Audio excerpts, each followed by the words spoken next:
Hello, Colors here. I wanted to put a guide together on Awakening a Sorceress basics for PvE. If you wanted to just start grinding on Sorc, what do you need to know? And while this guide is tailored exactly for Awakening Sorc, the overall structure, like the logical breakdown of everything, can be applied to any class. Basically, what you need to worry about in grinding is essentially whatever people put on their add-ons, right? You need to worry about attack cast speed buffs, crit rate, hit rate, right? So your accuracy rate and the evasion down on a target, and then increasing your special attack damage for the targets, right? So right now I'm in some sort of PvP spec or whatever.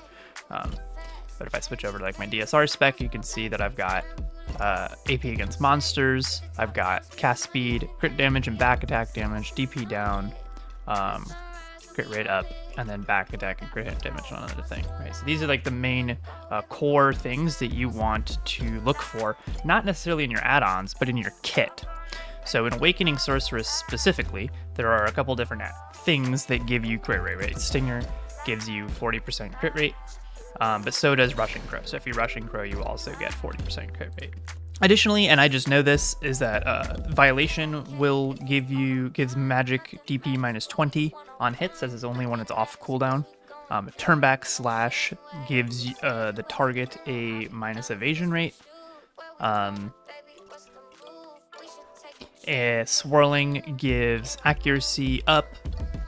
And then, of course, you have the AP buff on Sorc.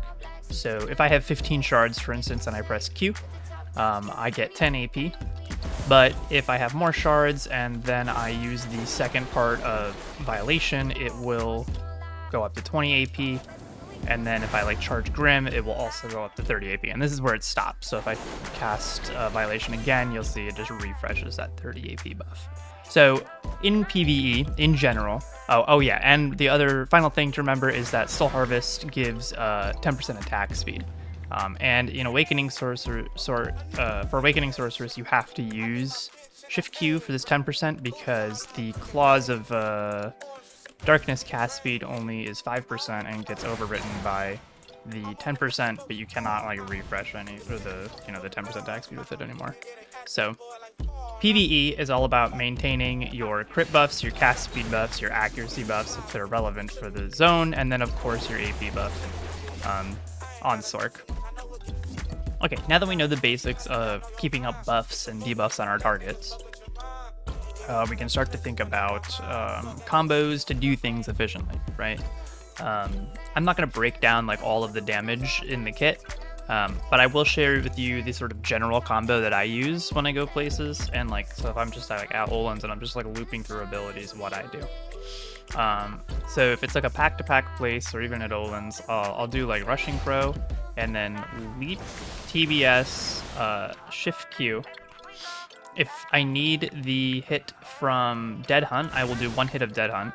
The reason why I do that is because Shift Q cancels that first hit of Dead Hunt and makes the Scythe go up, and when you do that, Violation comes out faster. So if you need to press Dead Hunt, then you do Shift Q, Dead Hunt, Violation. You do 2 hits of it. We go into Grim, Swirling, Vile Plan, and Soul Reaper. And then from here, we do our Rebombs. So I use Engulfing on Shift Z, Shadow Ignition if I want to. It does a little bit less damage, so you can skip that. And then we can do Magnus Skill. And then we can C-swap TBS and go right back into the combo. So when we do it on loop, it kind of looks like this.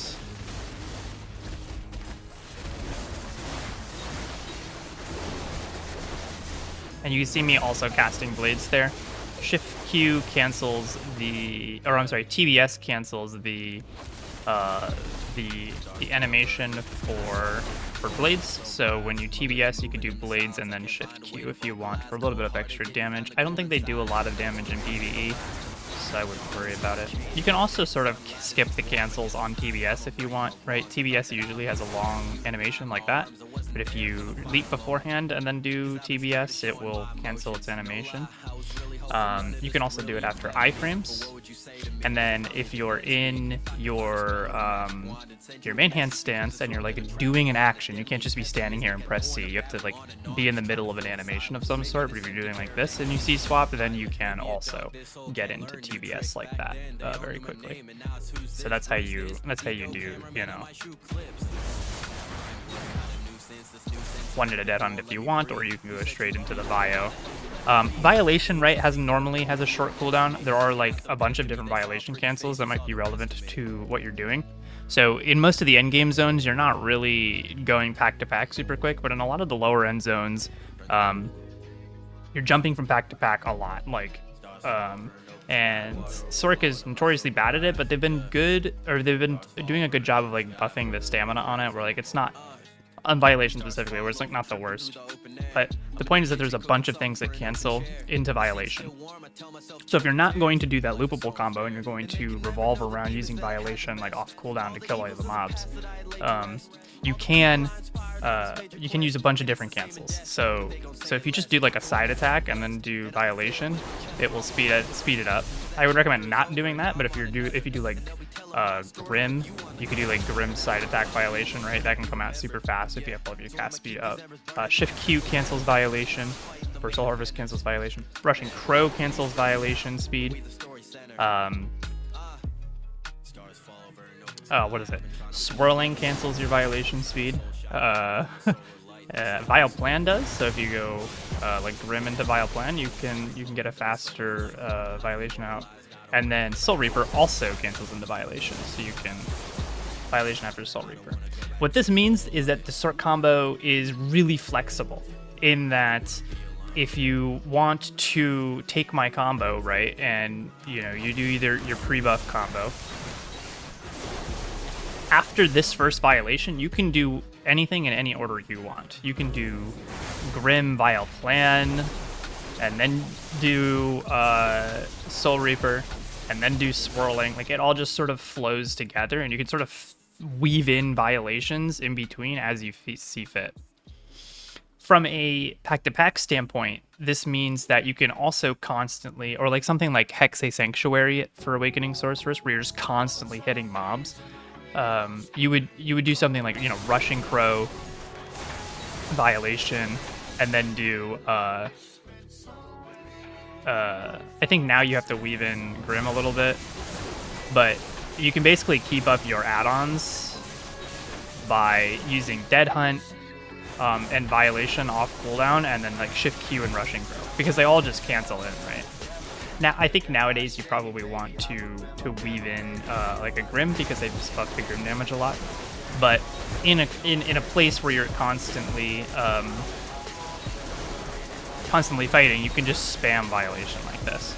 And the really cool thing is that Dead Hunt, when it's off cooldown, gives shards back. Shift Q gives shards back, and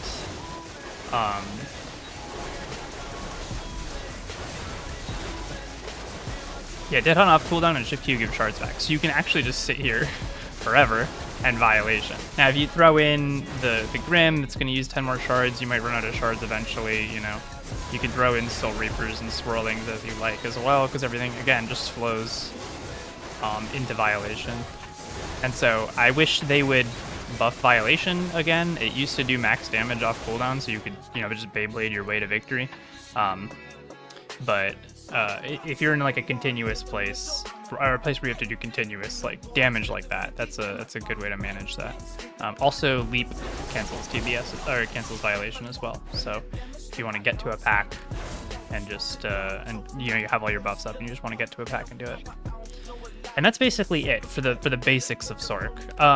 Crows is a decent damage. I'm gonna bring this up because I know people are gonna ask about it. Crows is a decent damage source, but it's less damage than like that loopable combo that I showed you. But if you have nothing else to do, like if you're at Olin's and you have a Shy and a Witch, or just a Shy, sometimes you just run out of things to do, and just like crowing is, you know, fine, especially on the little guys. And you can also iframe out of it and then go right back into the loopable combo if you want, which is neat. Something else people might ask is like, what should I put on my hotbars? I don't really think that matters. I have Absolute Darkness on my hotbar because if I'm in Scythe and for whatever reason I need to get into Awakening or Pre-Awakening, I can just hit Absolute Darkness. That's good.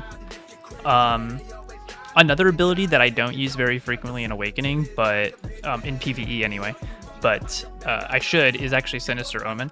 So Sinister Omen, you drop it on the ground like this, and then crows will speed it up and make it blow up. And it actually does like decent damage. It's good at something like DSR on like the little packs. You can, while they're spawning, or you know, because you're just waiting for them to show up, you can just drop a Sinister Omen and then crows, waiting for them to come in.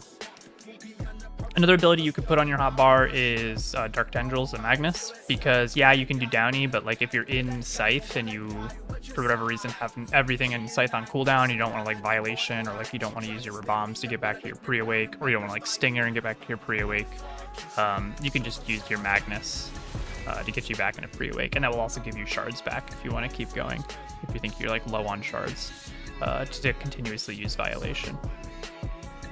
Other than that, you could put Dark Trade on your bars as well. So, you know, if you're low on shards and you're just like, oh, let me just get shards back, you can do that.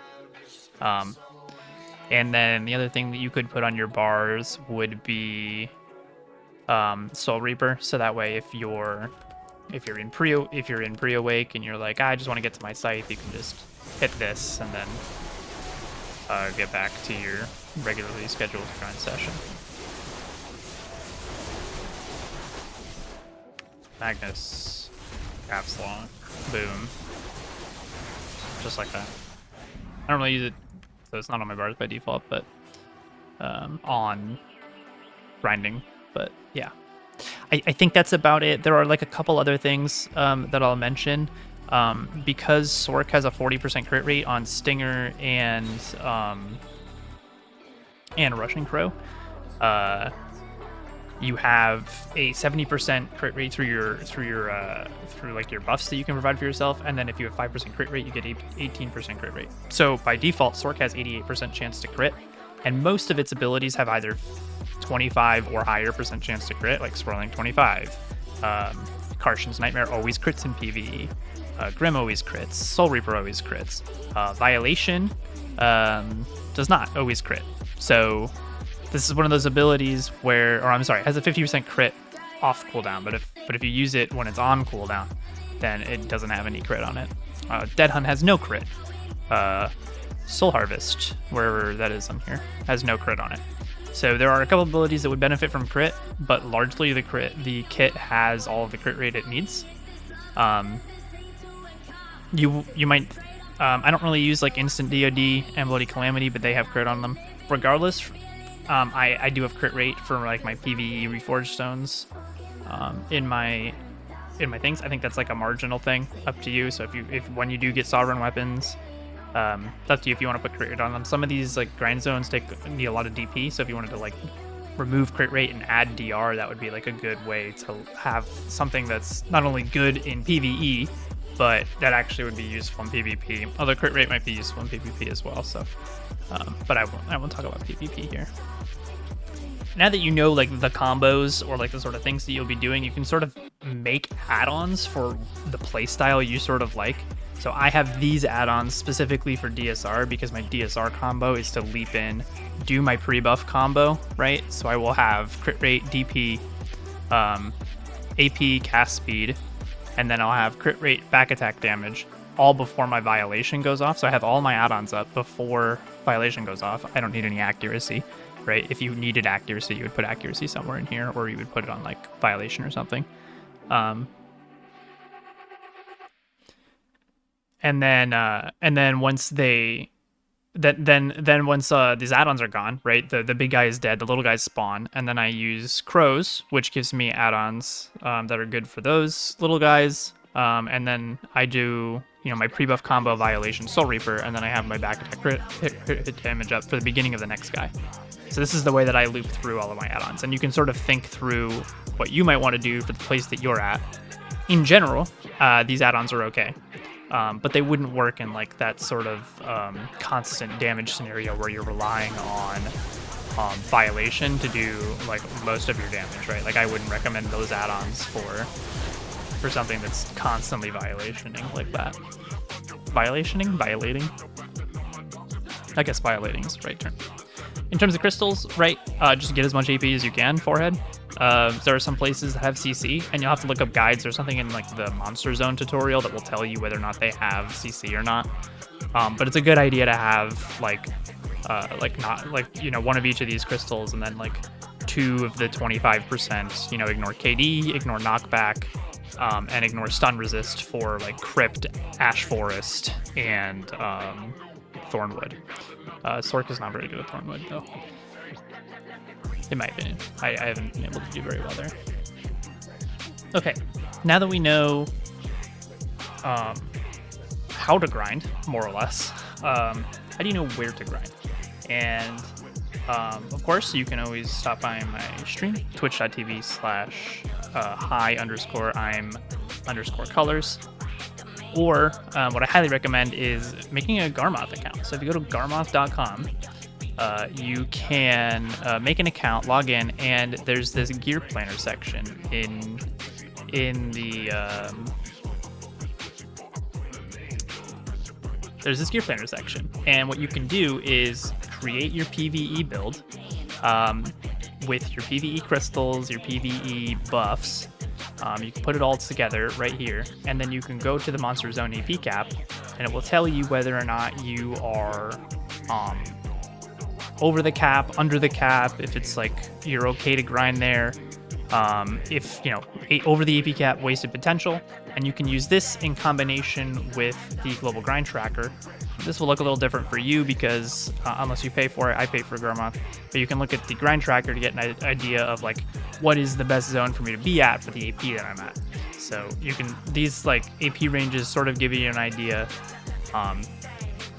right? So I have, you know, 320% with a drop rate here with a yellow loot scroll, right? But maybe like by default you won't be able to add in any drop rate, and you'll just have a blue loot scroll in there.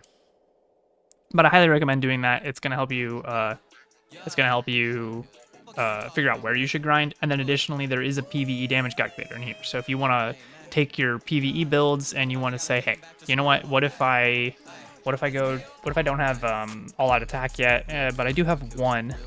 How much damage do I lose if I go to Vicious Shadows at Hexay Sanctuary? Let's say you got 10 AP buff from Node War and that 30 AP buff that we have, and you're getting like 60% back attacks.